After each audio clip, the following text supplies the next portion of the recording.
stabbed skyward, gleaming glass and silver in the winter sun. The place had changed during the past year. Changed more than he'd ever imagined possible. The spot where he was standing had been underwater a few months ago. Now it was clean and shiny, with a scattering of civilians who looked like tourists. He could sense Konstantin, the powerful AI entity based at Tsiolkovsky on the far side of the moon, watching him closely from the vantage point of his own in-head circuitry. That took a little getting used to. Konstantin's principal hardware might be on the moon, but his consciousness could be anywhere within the global net, on Earth, in low orbit, LEO, or in cislunar space. And for sure, a tiny fraction of the super AI was here in Manhattan, interacting with Gray through his in-head circuitry. "I need you," Konstantin told him, "to meet with Elena Vassilieva."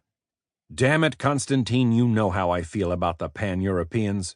"The war is over, Captain," Konstantin told him, as though explaining why to a 4-year-old.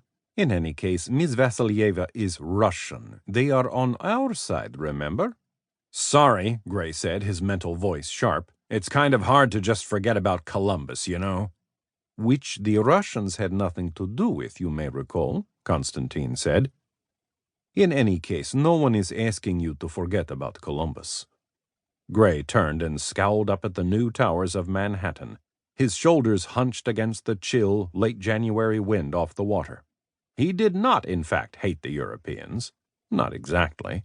The destruction of the USNA capital at Columbus had almost certainly been an act by rogue elements within the Genevan military. Pan-European attempts to seize territory along the USNA East Coast had been strategic opportunism, pure and simple, and the true casus belli had been their conviction that humankind had to accept Shadar demands and restrict their fast-developing technologies. And Konstantin was right. With the signing of the Treaty of London, the war was over. Even the alien Shadar were friends now, of a sort. The recent discovery that they'd been under the influence of intelligent colonies of bacteria had finally enabled humankind to begin to understand just what they wanted and what they truly were.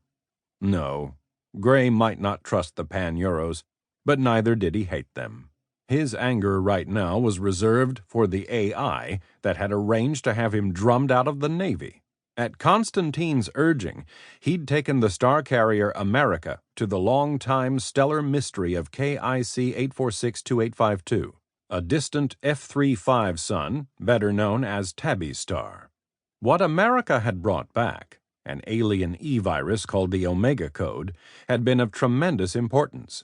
But his 1,400 light-year detour had been in direct and blatant disregard of orders. Naval officers, even admirals, could not simply ignore the dictates of military command procedure, even when ordered to do so by super AIs. The court-martial board had directed that Gray be reduced in rank to captain and that he retire from the Navy. Only recently had Gray learned that it had been Konstantin who'd recommended to the board that he be summarily cashiered. With friends like that. "I'm bringing in a robot shuttle," Konstantin told him. "Will you meet with Miss Vassilieva?" "Why?"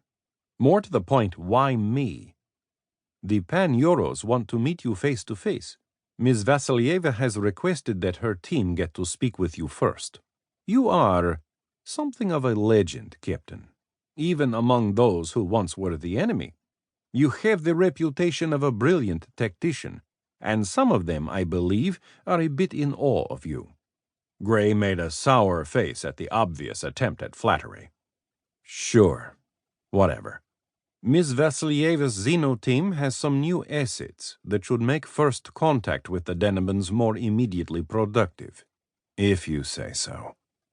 A new thought occurred to him. "But why do we have to use the Pan-Euros at all? What's wrong with Dr. Truitt? When it comes to understanding alien civilizations, he's the best. He's told me that on several occasions."